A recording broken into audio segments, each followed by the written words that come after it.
Hi everyone, it's Zach with Palantir Research. New blogs and articles are out for Palantir, and it importantly shows a trend actually that will be amazing for Palantir happening now and in the future, in my opinion. So first, we've got a new blog post posted, and its cool thing about it is that it's focused on the Titan project. It talks about some background info on the project itself, of course, but also how the software side of building this vehicle has been the focus. Hence, they talk about MOSA or MOSA or Module Open Systems Approach. So taking a look when you have a chance here, I think it's really important to understand. I'd say these are one of the better articles when they tie in their work with a high-profile customer like, say, the VA and the Army in this case, as we've seen before. And this modularity also contributes to the common theme that we continue to see and shouldn't be surprised, honestly, for the future of global warfare. But also a new Washington Post article, and this is after a slew of a bunch of ones all being covered by the media with Palantir, Ukraine with the fight against Russia, as well as Israel and Hamas. Now, nothing necessarily groundbreaking here, and seems that a lot of the news outlets are increasingly using Palantir's name for clicks, or at least getting some attention grabbing, where the focus really is around the drone warfare itself during this conflict with Russia. Still, it's an awesome read, but do note that Palantir is not necessarily the main focus of the article here, but it's fascinating how war has evolved to more and more lighter, but also unmanned technologies. Drones on both sides from Ukraine and Russia is only increasingly becoming a priority, especially with the low cost of them and flexibility in deployment.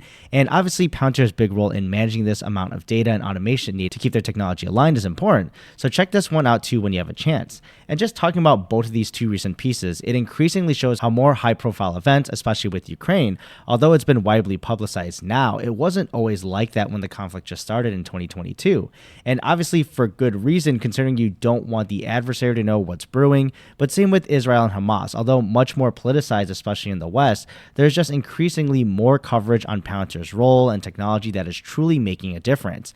Now, with their work with Israel, it's still in the early stages of what has been released or talked about, and we never know for sure how much they'll disclose over time, but more snippets, of course, I think wouldn't be surprising, especially as we've seen with Ukraine's conflict. Now, some would argue if the publicity is good or not, but regardless, Palantir is in the media. But as those who've been following the company, of course, more closely over time, this shouldn't be a surprise at all, and there's no worries from me, at least personally, around any flip-flopping, and they'll continue to follow their mission. And technology-wise too, it's not a surprise to see more modularity as with the Titan project and with the vehicle development. I'm sure heavier equipment like tanks and artillery will always be around, but at least in scaling up on the light vehicle side and especially unmanned or even automated defense technology seems to be the trend, and increasingly so, and Palantir will heavily be awarded by this if they keep on going. Essentially, think of a swarm of drones sometimes. How will you manage that? Before any smart technology, just think of a bunch of drone operators trying to coordinate and communicate with each other.